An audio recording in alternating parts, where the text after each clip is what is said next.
And he said the wisdom of God, which will handle, the one we meddle in, it is such a wisdom that even the princes of this world, they cannot understand it. He gave them an example. One of the times when that wisdom was operating in the life of Christ, when Christ manifested, God wanted to accomplish salvation through that manifestation. So what God did was, he said, Christ will have to die for this salvation to work.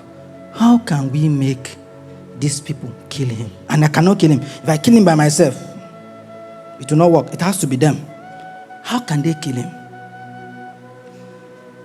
So he now started manifesting his ministry. As he operated, they started hating him. God said, that's right. That's right. You see, the value system of God is different from our own.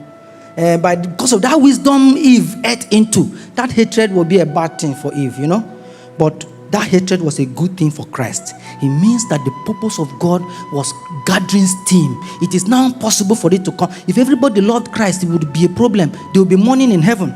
Because they'll be wondering who exactly is going to kill him. How can we accomplish this salvation? Wisdom.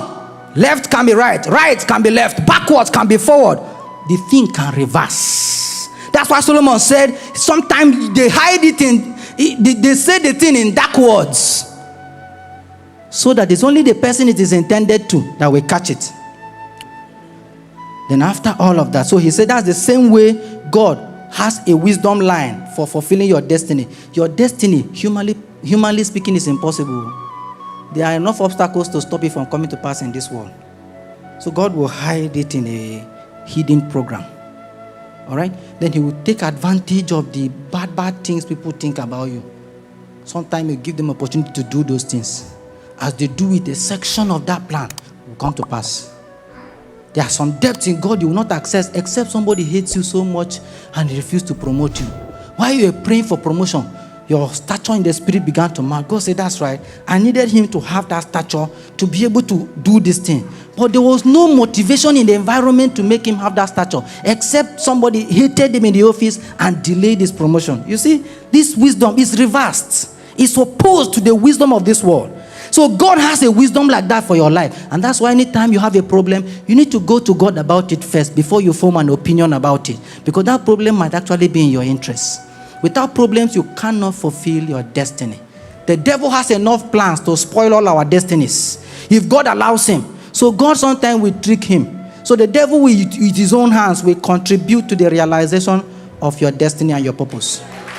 So when the wisdom of God is speaking, Satan is a servant of God. All right. You heard that? Well, yes, when wisdom begins to talk, Satan is a servant there. God wanted to shift Job and move him to a new realm. He called Satan and said, have you seen that guy? Satan thought that he has seen meat to eat. He didn't know. God wanted to upgrade Job. Because the realm Job was operating before, he had exhausted all that was available on that realm. God wanted to push him to the next realm.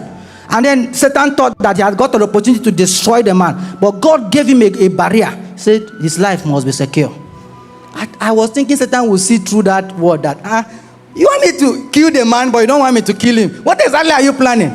He didn't know. He's too wicked. He doesn't have time to think about those things. There is no wisdom in wickedness. Anybody who is driven by wickedness cannot have wisdom. Yes. Anytime you switch into wickedness, wisdom will switch off. You will do something bad.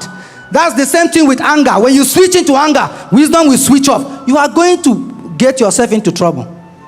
So wise people, when they provoke you, you say, no, I'm not going there. I must stay under wisdom. There's no wisdom in wickedness. There's no wisdom in anger. There's no wisdom in hatred. All of those things, anytime you enter there, you leave the covering of God's wisdom. Satan begins to be the one to manipulate you. So when they pressure you, God will say, stay in love, stay in love, stay.